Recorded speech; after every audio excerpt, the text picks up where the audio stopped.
Atnākuši uz Baltic Data veikalu Akropolē Rīga, skatīties interesantus jaunus tehnoloģiju produktus, dabā reāli pabakstīt, pačemdīt, apsēsties. Un tagad mēs parunāsim par kaut ko arī, kas ir super aktuāls pēdējos, es teiktu, pēc Covid laikos, ir īpaši gados, par racing simulātoru kokpitu. Un atkal mums talkā Mārtiņš no Baltic Data. Čau, Mārtiņ! Čau!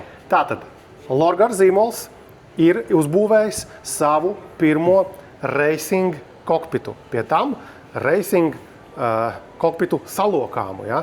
Pastāstiet īsumā, kas mums šeit ir šis par produktu? Jā, tad virtuālā sacīkšu simulātora rāmis.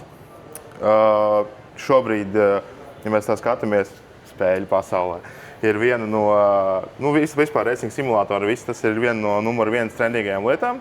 Attiecīgi risinājums no Lorgar šoreiz mums ir vidējai latviešu dzīvojamās platības kvadratūrai, lai viņš būtu gan pietiekami ērts, gan pietiekami plašs, bet tajā pašā laikā kompakts un netraucētu ikdienas dzīvei. Tātad, ja tas ir salokāms, tad varbūt parādi, kā viņu var salocīt, cik viņš izskatās salocītā stāvoklī, cik daudz vietas aizņem. Jā, tātad attiecīgi, ja grib salocīt, var arī saskuvēt virsū visu aparatūru, nekas nav jājauc nost, bet tā ļoti vienkārši, kad ir nepieciešams beigt viena darbība, otra darbība un aiz IKEA sekcijas iekšā. Parādi no sāna. Jā, nu tiešām baigi daudz vietas viņš neaizņem, un tagad vēlreiz izliec viņu, cik viņš viegli izliekas. Viegli izliekas viena darbība, otra darbība un lec iekšā un malc. Atkal, lūdzu iesēdies iekšā, parādi, kā izskatās normālam, muskuļotam vīrietim sēdēt šādā te simulātora beņķī. Jā, patīkami šai risinājumam ir tas, ka tev nav jālien iekšā tā kā tādam tārpam, vari atvērt vaļā, kārtīgi atrast savu pareizo sēdpozīciju, nolikt kājas un smuki visu aiztaisīt ciet. Tātad, kopumā kāds ir svara rekomendācijas šim te? Svara rekomendācija, arī aptuveni līdz tiem pašiem 150 kg tādiem. Jā, un garuma ziņā tā tad bija? Garuma ziņā ražotājs norādījis līdz 190 cm augumā. Es arī personīgi pats esmu 190, bet, ja kāds te iekāpt vēl tur 10-15 cm garāks, es domāju, ka rekur te var pedāļus noregulēt vēl tālāk, nebūs nekādas problēmas džekiem. Tā kā tur 2+, 2,10, es domāju, ka mierīgi. Šeit ir auduma materiāls. Te ir arī pat tīkliņš, tātad pat viskarstākajās intensīvākajās spēļu sesijās, lai visu ventilēsies. Jā. Šitais ir, man pat liekas, ka viņš ir pat noņemams nost. Jā, viņi var noņemt nost un izmazgāt. Tīri izmazgāt, jā. Kā skrūvējas un kas skrūvējas virsū uz šīm te pamatnēm atkal? Tātad, šeit skrūvējas virsū, attiecīgi stūra, un, ja ir niknāka komplekta, tad stūras bāze. Par stūras bāzēm jāņem, par profesionāliem jāņem vērā ir tas, ka stūras bāzēm atšķirās tie ņūtonmetri, kāda pretestība viņi dod. Viņi tur ir no līdz, ja mēs runājam par tiem vienkāršākajiem un izplatītākajiem risinājumiem, kas ir tās Logitech stūrītes. Tās Logitech stūrītes var arī tur uz parastajiem saplākšanu galdiem likt klāt un tā tālāk. Bet šeit jau ir, ja mēs gribam ielikt kaut ko nopietnāku virs 10 Nm, tad jau ir nepieciešams diezgan tāds stiprs tas metāls. Savādāk, pie pirmā līkuma biķernieku trasē, tev savērps visu kopā. Attiecīgi šis risinājums arī šeit nevar ielikt pašu niknāko varbūt, bet to, kas ir pats pieprasītākais un populārākais, šeit var likt vēs iekšā un griezt maksimumu un maukt tā, ka maz neliekās. Tātad šeit nāks stūras bāze. Bet varbūt arī parādam, tāpēc, ka šeit burtiski uz aizmuguri mums ir SIMAGIC zīmols. Un stūras bāze ir šāda izskatās. Neku 9 Nm, tas ir principā tāds entry pro level līmenis, kurš dod diezgan labu feedbacku. Ir daudz labāks nekā tās pašas pastīties uz stūri tās Logitech stūrītes, kas ir jau... Tas, kas mēs no bērnības atceramies. Jā, tieši tā. Šis jau ir daudz niknāks variants un to droši var skrūvēt tur iekšā. Var arī ieskrūvēt vienu līmeni augstāku.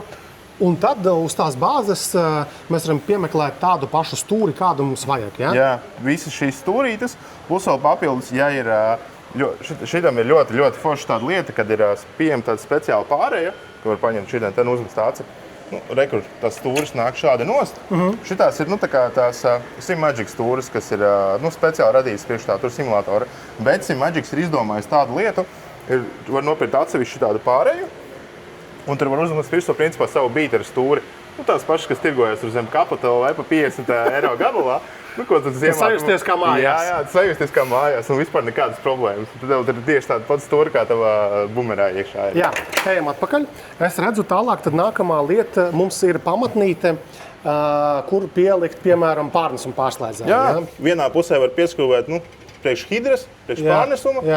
Vienā pusē ir pārnesums, otrā pusē hidru, bet parasti jau viss skrūvē vienā pusē, tāpēc arī šeit ir tikai viens ar 2 caurumiņiem. Un pedāļu bloks atkal? Jā, pedāļu bloks, kā jau mēs runājam par to garumu, ir ļoti daudz caurumu, viss ir ļoti modulārs, sīkajiem ar īsākām kājām skrūvējam galā, kur porziņu līmeņa atlētiem, tad jau skrūvējam pašā tālākajā vietā. Jā, un tas, kas man liekas ir svarīgi, ir piezīmēt tas, ko tu teici, kad tātad mēs visu saliekam, saskrūvējam, un mēs varam salocīt šo te kokpitu, neņemot nost lietas. Neņemot nost. Varbūt pašu stūri noņemt kaut kādos gadījumos, bet arī nav vajadzīgs. Ražotājs saka to, ka nav nepieciešams. Ja nav tur tās dažiem patīk tās milzīgās ar izvērsumu, tās stūras sliktās varbūt, bet ja pieturās pie tā klasiskā dizaina, tad nevajadzētu būt nekādām problēmām. Un pats viss šitā konstrukcija sver zem 20 kg. Tas ir viegli aiztumjams. Jā, bērns pats var visu izdarīt un nav nekādas piepūles. Jā. Un cena? Cena viņam ir 329 eiro. 329 eiro. Tātad pietiekami pieņemams. Visdrīzāk cilvēkiem, kas grib pamēģināt šo simulātoru lietu, bet negrib ieguldīties kaut kādos tur drūmajos tūkstošos, jo šeit jau tāpat tev būs jāpiekomplektē stūre, bāze, pedāļu bloks, un tad tu vienkārši sapratīsi. Un varbūt vēl pēdējais jautājums.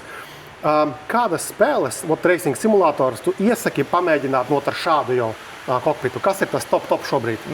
Protams, tur ir Corsa, Assetto Corsa, kur tas ir, pats simulātoru karēļu karalis, protams, no popularitātes ziņā un kā tur tie visi serveri sataisīti.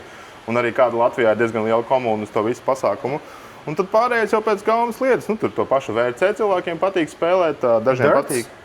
Jā, Dirts VRC, jā. Dirts jau vairāk tāda ārkārtīgs ir, bet VRC klasiskais tur ir, tur var visu normāli sakonfigurēt. F1? F1 ir arī, tagad F1 visas spēles ir pēc visiem tiem seriāliem, visiem tiem piedzīvojumiem. Tagad ir arī numur 1 trendā. Protams, arī daudziem patīk nevis slēgt viņu pie kompja klāt, bet pie plēša. Un tur attiecīgi 7. Gran Turismo vēl projām rulē un tur viss notiekās. Forza galu galā, ja mēs tikko iznāca jaunā Forza. Tā gan Forza vairāk jau kā ārkārtas spēle, tas nav simulators, bet darbu var izdarīt arī tieši tāpat. Labi, tad paldies Mārtiņ tev, ka parādīji visu, kā izskatās praksē dabā šis te Lorgar kokpits simulātora.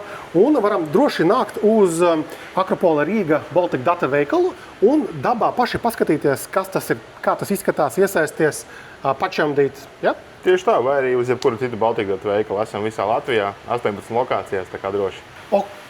Tātad iepazināmies ar pieejamākas cenas, ļoti viegli pārvietojumu, saliekamu, aizkrāmējumu aiz aizkariem, ja nevajag baigās produktu.